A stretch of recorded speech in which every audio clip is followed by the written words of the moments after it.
Aura Farmer Season 2.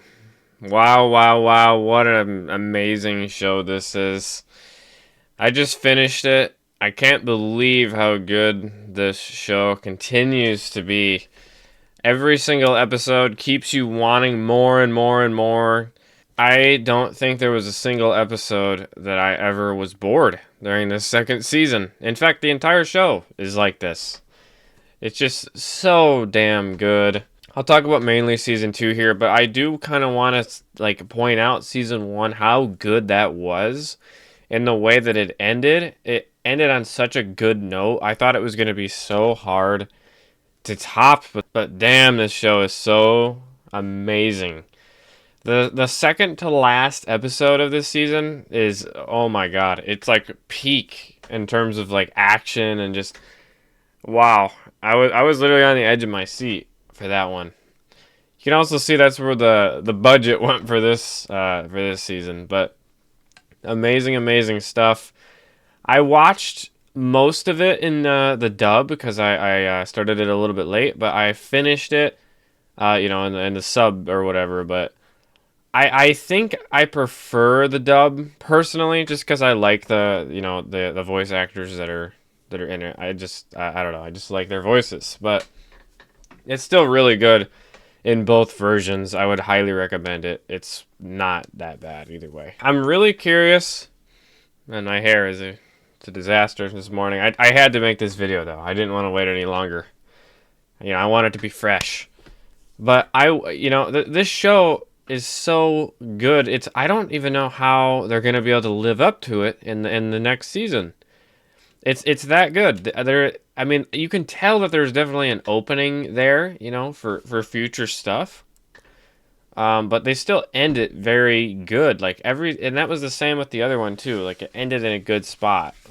And this one was also like that. It ended very, very well. There's only one thing one thing I'd like to change. That's it. And this is nothing to do with the show itself. I just personally, as somebody who watches the dub, I would like it if they would release the dub at the same time. Like, I don't know why it has to be on this highly delayed schedule or something like that. Maybe it's something to do with the studio just wants it to be in the original version for a week or so. But I still would prefer if they would release the dub at the same time because I don't know. I just prefer the dub personally. I mean, other than that, though, I mean, this thing is hard to beat. I just watched all of Attack on Titan, and I'll already tell you, I think this still has me more hooked than that did. Even though Attack on Titan is amazing, it's still, I'm telling you, this solo leveling, I don't know. It's weird. Maybe it's because, I'm a gamer, so I can relate to it a lot more, but it's fun. It's a lot of fun. So I'll give a rating for this season. Okay, the first season, since I never made a video on it, I'll tell you what I say for that one. That for me was like a 10, basically. It's hard to beat that first season. The only issue I had was it was ended on a cliffhanger, but that's normal for shows. This one ended a lot more, I would say, fulfilling. Like I said, it still has that opening for another season, which I'm sure they're gonna do, but it had a very fulfilling end and a lot of character development through this second season. So I'll also give it a 10. I think this is probably the best anime that I've watched in recent time, really. It's just that good. So yeah, take that as you will. It's like a 10. Even if you're conservative, it's like a 9.5. That's how good it is. Now, I want to talk about spoilers just for a second. So if you haven't seen it, go watch it, then come back. But I'm going to go into spoilers now. Okay, so I wanted to talk about the characters' development and also some of these battles, especially that second to last one.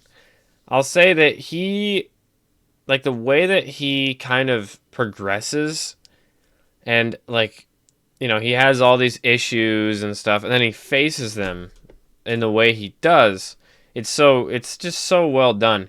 Like the payoff for when he finally cures his mother is very, very rewarding.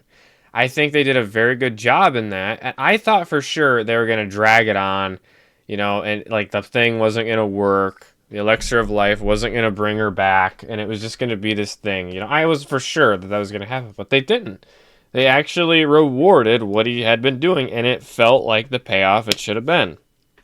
They made it a big moment, and then they moved on from that, which I really like. That means they're not just keeping it stagnant, they're doing different things, which is very good. You want to see that. So I was very impressed with that. Every time you watch one of these fights, like you think, oh, it's gonna be hard to top this. There's no way. Like there was this battle on top of like a level 100 dungeon where he fought this demon lord, and it was such a cool battle. And I thought, yeah, that's gonna be hard to top. And then the second to last episode is just so amazing. The fight with the bug, Beru, or whatever. I think that's his name. Beru? I don't know. Beru. It's a cool name. And oh, by the way, wow, what a awesome looking character that is. The bug guy. Very, very cool. And he can talk, that's even better. But yeah, that fight is so good. I don't know how they did that so well. And like they make it seem like the other S rank heroes, they build them up as these amazing people that can like beat everybody in a fight, and they never really show them like fighting the main character ever. So you just assume like, oh, they're gonna be like amazingly better than him, and he's gonna have all these issues, but no, he doesn't. He goes in and wipes the floor with them like by a mile above them. It's kind of insane. I thought for sure this was going to be one of those shows where maybe he's not that good immediately. But I guess that maybe could be a concern because, if he's already like the best at everything, then who really stands in his way other than like, some bosses? He's never really lost other than like the initial couple of episodes in season 1. But after that, he kind of just beats everybody.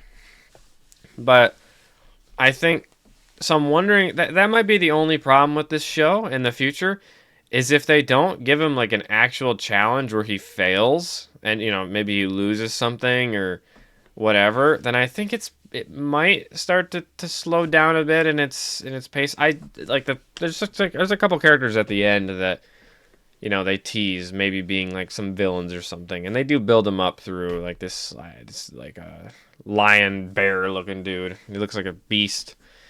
That was cool, but I'm hoping that wherever they go, that it continues to expand upon that. I want to see him fail. I do. I want to see him grow from those failures, other than just the original. It's awesome, Aura Farmer, supreme over here, but I think that he needs to be humbled for him to grow, I feel like. Otherwise, it's just going to be like, the same thing. He just continues to destroy everything, collects more souls, and, continues, which is really cool. But I think for, like, story purposes, it might get a little stale. So I'm hoping that in the next, seasons down the road, they do spice it up a little bit. But but overall, wow, what an amazing show. Aura Farmer, Season 2, solo leveling. Amazing show. I can't wait for the next one. So anyways, yeah, that's about it. So see ya.